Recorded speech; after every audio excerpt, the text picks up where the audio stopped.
Hello guys and gals, me Mudahar. Today's video is about that one feature every YouTuber hates, ladies and gentlemen. So for the past like 6 months, everyone that I've been talking to despises this one feature on the internet. What feature in particular?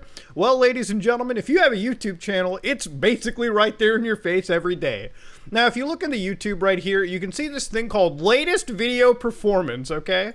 Now, of course, this is the one feature every creator hates. Now, YouTube ranks every single upload you make in a given time frame, basically the recent time frame, out of 10, okay? So, ladies and gentlemen, why this freaks people out is it's kind of like capitalism on crack, if you will. You know, basically, if one of your videos is a 1 out of 10, you better ensure that the rest of your videos slap just as hard, because you want 1 out of 10s. If you get 10 out of 10s, which is the lowest performing video, that basically drives creators to severe anxiety, especially if this is your job. Now, ladies and gentlemen, YouTube is not my job, okay? YouTube is something that I do as a side thing. It's fun for me, and it's what helps me de-stress. So for me, I don't really look at this ranking by view bullshit, because quite honestly, it doesn't really matter to me.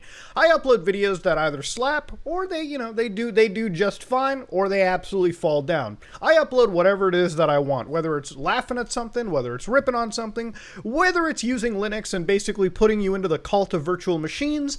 That's really up to my discretion, okay? I just upload whatever it is that I want to upload, okay? And sometimes it works, sometimes it doesn't. So to really show you what this feature really basically gets down to is if you look at what YouTube is doing right now, it has basically said, hey Muda, your top video in the last like recent sphere that it performed just as well in the last 15 hours and 32 minutes is the end of Chris Chan and Sonichu, which actually got 500,000 views within 15 hours and 32 minutes, which is a lot of viewership on my channel, okay? Basically, if I upload a video in that time frame. Now, you can always understand that some of those videos work because the community is waiting for them. There's a lot of, interest, but really there's a simpler explanation, and it is, in fact, the algorithm. Now, you might have heard about the algorithm from the other creators or anybody else on the internet, whether you're in any form of social media, whether it's YouTube, TikTok, Snapchat, or whatever social media hell that you're into. Now, this is not so much a religion as it is a set of codes and machine learning algorithms that decide what content works and what doesn't. So I'm going to go into the actual creator studio over here in my video list. I'm going to show you what works and what doesn't work. Now, the end of Chris Chan and Sonichu, for instance, if you go to the analytics for the video, you can find out that, god damn, 61% of it was from recommendations. YouTube actually hit this video really hard into trending. So not only did my community like it, my community, only 7% of the subs watched it. Actually, a majority of the viewership came from the recommendations. This is what's called getting your video into the algorithm. Clearly, I was one of the largest creators at the time talking about this absolute fuckfest. Now, ladies and gentlemen, since then, there's a lot of information about Chris Chan, Sonichu, and everything that has come out. We're talking about situations that involve the U.S. Secret Service, the Navy SEALs, and terrible fungal infections. Now, I'm going to definitely cover that in due time, but I've got this, investigation, this tech leak thing that I gotta get rid of. Then I gotta talk about Metal Gear's Iceberg and then Yakuza and everything. It's a lot of mess on my plate, okay? And I gotta tear through it. I just want you to also realize too, that Chris Chan video got green monetization. I actually went in and self-demonetized myself. Let me show you something. This is where you and YouTube disagree. This is a human reviewer who found this, by the way. Discussions of intimate sexual experiences. So that's what I said. I said the video contained that. YouTube's like, nah, dude. Boy, he's only talking about motherly love, bro. It's just the edifice shit. Fuck that. I might be the only one on YouTube complaining about getting a good green demonetization sign, but at the end of the day, I just wanted to show you.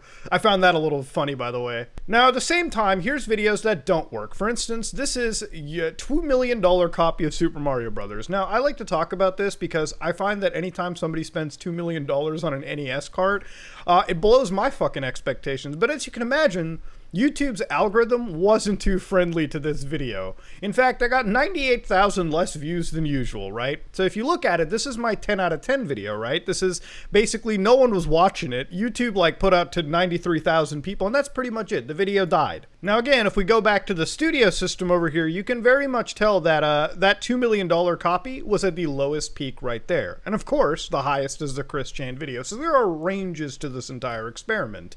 Now, when I said earlier this is like capitalism on crack, it quite literally is, okay? Because in order for you to succeed in this list and not have anxiety, every single video you make has to effectively slap harder than the last. And that's not really possible, is it? Now, for me, I guess it's easy to say that I'm not so worried about this because, like I said, YouTube isn't my job. I can upload whatever I feel like uploading, okay? I don't have any relationship or anything. I upload nearly daily, and a lot of it is looking at viruses, a lot of it is, you know, talking about something that I find interesting and whatnot. So if I want to say next week, upload a video about how juicy Ezio Auditore's body is and how many shots of G Fuel I can do off of it, which is 7, by the way, 8 if you go below the belt, I can do that, all right? Granted, it might not be as popular as, you know, the end of Chris Chan, but for me, hey, if anybody watches it, I'm always thankful, and I always feel, you know, just, I feel humbled anytime somebody takes any attention into watching my dumbass on the internet. So ladies and gentlemen, that's pretty much how the entire feature goes. Now, to understand how brain dead this feature can be, if your videos are all failing, let's say you get 10 out of 10s in a row, okay, you're just failing on the algorithm, all right? Basically, it's kind of like your parents who judge you really hard. You know what I mean? Like back when you're a kid, and this might get a little power level-y, back when you're a kid and you're doing like a spelling test and you get like an absolute like A+ on it, and you come home and your parents are like, good job, son, you can spell kumquat, let's put that on the fridge. Now next week you have a test in math, right? And it turns out that, you know, spelling kumquat is a lot easier than quadratic functions. So now your parents are looking at your algebra, like your test, right? Like, you know, when you come back and it's like, wow, son, this is 7 out of 10. It's not as good as your spelling test score. You're a fucking idiot. But, you know, we'll put this on the fridge to remind you just how far you've slipped. So you understand, like, you better just get 10 out of 10 bangers, regardless of, you know, what your strengths are. And sometimes, you know, it might be against you. That actually might be a terrible example. You should just be a good student in general, right?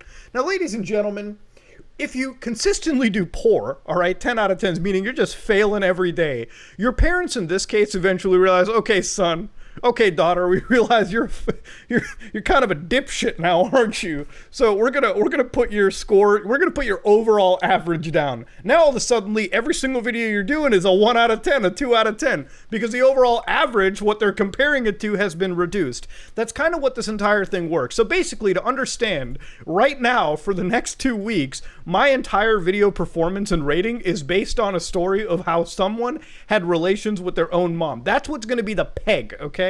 Now, until this flies out of the internal algorithm for me, it's going to be judging every single video I do against that. So when I talk about making the Mudaphone, which is a video I enjoyed doing, that's a 5 out of 10 in the overall comparison. A video where I sat down for like 3 hours compiling Android code and flashing the actual Mudaphone, right, on a Google Pixel. That will always perform less, obviously, than a video talking about, you know, Sonichu, a trendier topic. So you understand how this algorithm and how this system works. Now, again, if you're one of those creators where YouTube is your job, this is the scariest thing for you.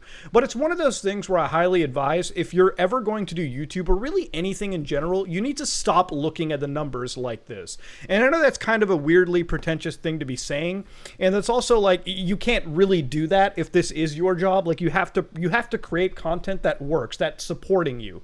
But the idea of slaving away at this algorithm, which by the way changes every month. There are months for me where I do really well on YouTube, and there are months for me where I do really poorly on YouTube in comparison to the last 30 days.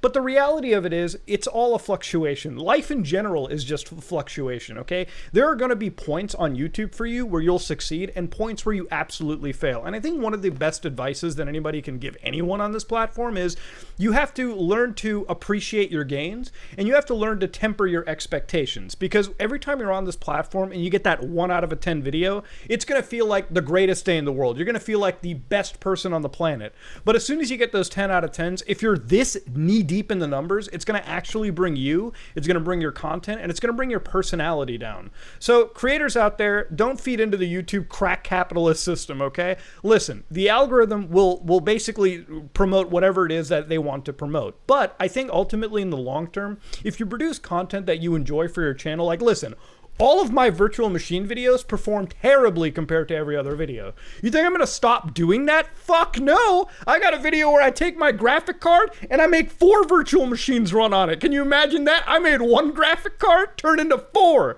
You think I'm not gonna make a video on that? You're out of your goddamn mind. Ladies and gentlemen, I think that's just generally what I want to talk about. This is the one feature that every YouTuber hates. It's kind of all out over the place, but at least hopefully you understand what it is. And in a way, you shouldn't really be afraid of it, because in reality, it's just not that great of a feature. This is me, Mudahar, and if you like what you saw, please like, comment, and subscribe. Just like it if you dislike it. I am out.